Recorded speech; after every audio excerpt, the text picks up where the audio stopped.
અમરેલીનું અત્યારે રાજકારણ જબરદસ્ત રીતે ગરમાયેલું છે। જ્યારે પણ ગુજરાતના રાજકારણની વાત થાય છે ત્યારે સૌથી પહેલા અમરેલીને યાદ કરવામાં આવે છે, કારણ કે રાજકારણમાં અમરેલીને એપિસેન્ટર કહેવામાં આવે છે। હંમેશા ધગધગતું, પછી ક્યાંક સિનિયર જુનિયરનો ભેદભાવ, આ બધું જ તમને અમરેલીમાં જોવા મળે। અને અત્યારે આ રાજકારણ ગરમાયું છે, તો આ રાજકારણ જે ગરમાયું એમની અંદર અત્યારે એક દીકરીને મૂકવામાં આવી છે, એ છે પાયલ ગોટી। આ એટલા માટે કારણ કે જ્યારે નકલી લેટર કાંડ કૌશિક વેકરિયાનો સામે આવ્યો, એમાં જે આરોપી તરીકે નામ આવ્યું હતું એ પાયલ ગોટીને જેલમાં મોકલવામાં આવી। જેલમાંથી એમને જામીન મળ્યા, બહાર આવીને પછી રાજકારણ ગરમાયું। જેનીબેન ઠુમ્મર છે એ હંમેશા એ દીકરીની બાજુમાં આપણને જોવા મળ્યા। જ્યારે પણ એ દીકરી જેલમાંથી મુક્ત થઈ ઘરે આવતી હતી ત્યારે ભવ્યાથી ભવ્ય તમે જે સ્વાગત જોયું હતું એમાં ક્યાંક જેનીબેન ઠુમ્મરનો પણ હાથ હતો। જેનીબેન ઠુમ્મર એમની પડખે હતા। એટલે સવાલ અહીંયાથી એ શરૂ થયા હતા, જ્યારે પણ ભાજપને સવાલ કરવામાં આવતા હતા ત્યારે ભાજપ એક જ વાતનું રટણ કરતું હતું, કહેતું હતું કે અમારે તો દીકરીને મળવા માટે જવું છે, પણ જો દીકરી અમને મળવા માટે હા પાડે તો। નમસ્કાર, નિર્ભય ન્યૂઝ સાથે હું છું રિદ્ધિ। હવે આ જો અને તોની વાત એટલા માટે કરવી પડે છે કે જેનીબેન ઠુમ્મર પહેલેથી જ આ દીકરીની બાજુમાં હતા। દીકરી ઘરે આવી ત્યાં સુધી એમની સાથે હતા બધી જ બાબતમાં। જ્યારે પણ ભાજપને પૂછવામાં આવતું ત્યારે કહેતા કે જો જેનીબેન ઠુમ્મર છે અમને આ દીકરીને મળવા માટે હા પાડે કે એ થોડા એ દીકરીને એકલી મૂકે તો અમે લોકો મળી શકીએ, અમારે પણ એમની સાથે વાતચીત કરવી છે, પોલીસ ઉપર જે આરોપ લગાવ્યા છે એમની પણ અમારે વાત કરવી છે, અમારે પણ આ દીકરીને ન્યાય અપાવવો છે। ખાસ કરીને કે જ્યારે મેડિકલ ચેકઅપ માટે જે પણ હોસ્પિટલ આ દીકરી નક્કી કરે ત્યાં અમે લઈને જઈશું, પરંતુ અમે ન્યાય અપાવવા માટે આ પાયલ ગોટીની સાથે છીએ। સવાલ ત્યાંથી શરૂ થાય છે કે આ આખા રાજકારણમાં શું સૌથી વધારે જેનીબેન ઠુમ્મરે રાજકીય લાભ ખાટ્યો, એવું પણ ભાજપ કહી રહ્યું છે। પણ સવાલ હજુ એ જ છે કે આખા જે મુદ્દામાં રાજનીતિનું જે કેન્દ્ર છે આ પાયલ ગોટી કેમ બને છે? આ એટલા માટે કહેવું પડે છે કારણ કે જ્યારે ભાજપના મહિલા પ્રવક્તા જે શ્રદ્ધાબેન રાજપૂત છે તેમને પૂછવામાં આવ્યું આ બધી જ બાબતે, ત્યારે તેમણે સીધો જ જવાબ આપ્યો કે આ દીકરી હજુ નાદાન છે, જ્યારે મોટી થશે ત્યારે તેમને ખબર પડશે કે આખો કાંડ શું છે, અને જ્યારે તેમને બધું સમજાશે કે આ બધું ખોટું હતું તે ત્યારે ભાજપનો પ્રચાર કરતી હશે। હવે અહીંયા દીકરીને ન્યાય અપાવવાની વાત છે અને અહીંયા સીધું રાજકારણ થઈ રહ્યું છે। શ્રદ્ધાબેને કહી દીધું કે દીકરી આવનારા સમયમાં ભાજપનો પ્રચાર કરતી હશે।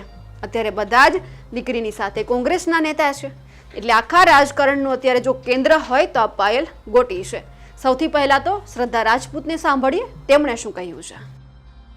શ્રદ્ધાબેન, દીકરીની વાત કરી, તમે પણ એક દીકરી છો, હવે આ દીકરીનું નામ સામે આવ્યું, આ રીતે ભાજપ એવું કહે છે કે રિકન્સ્ટ્રક્શન કરવામાં આવ્યું છે, બીજા બધા લોકો સ્થાનિકો છે, નેતાઓ છે, એવું કહે છે કે સરઘસ કાઢવામાં આવ્યું છે। જે પણ હોય, આ દીકરીને જ્યારે અડધા રસ્તેથી લઈ જવામાં આવી, ચાલીને લઈ જવામાં આવી તો એમનો ફેસ ખુલ્લો રાખવામાં આવ્યો હતો। ચલો, આ દીકરીને પોલીસે આરોપી ઠેરવી દીધી તો એના મોઢા ઉપર કપડું તો હોય ને, કપડું બાંધવાની તો છૂટ આપે ને, તો એવું કેમ ના થયું?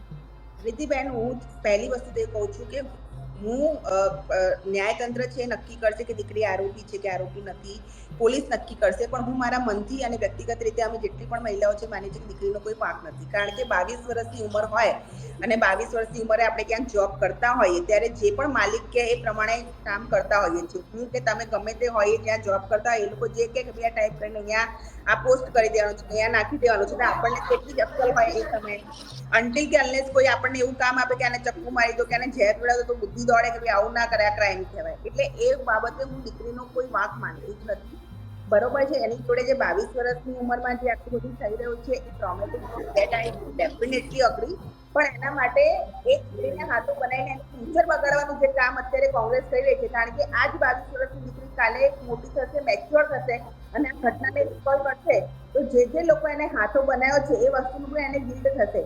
કોઈ વ્યક્તિ અત્યારે પરેશાનીમાં છે તેને સાચો રાસ્તો બતાવીને એને એમાંથી દુઃખમાંથી બહાર કાઢવાનો હોય, ન કે દુઃખી હોય ત્યારે પોતાના રોટલા શેકવા પહોંચી જવાનો હોય છે। આ એટલું બધું દુર્ભાગ્ય છે કે જેનીબેન મહિલા હોવા છતાં કોંગ્રેસની મહિલા નેતાઓ, કોંગ્રેસનું સંગઠન, એ લોકોએ દીકરીના ખભે, અરે તમારી હિંમત હોય તો 6.5 કરોડ ગુજરાતની જનતાના પ્રશ્નો લઈને આવો ને, તમે ખાલી સોશિયલ મીડિયા પર ટ્રોલ કરી શકશો, બૂથ ઉપર હારી જશો। બૂથ ઉપર તો બધા જ જે સરકારના કામો અને મહિલા લક્ષી કામો છે, અને તમે જોજો બેન આ દીકરી પણ એક સમયે ભારતીય જનતા પાર્ટીના પક્ષમાં પ્રચાર કરતી હશે, કારણ કે એને શક્ય જે છે પરેશાન થઈ હતી કે પરાજિત થઈ, આ દીકરી પણ અમારી જ છે અને અમારી પાસે જ આવવાની છે.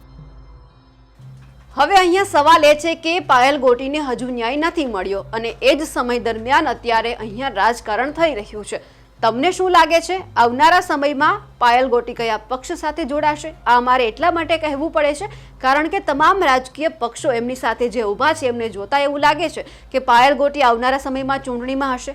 કેમ? કારણ કે શ્રદ્ધા રાજપૂત પણ કહી રહ્યા છે કે ભાજપ માટે આ દીકરી પ્રચાર કરતી હશે.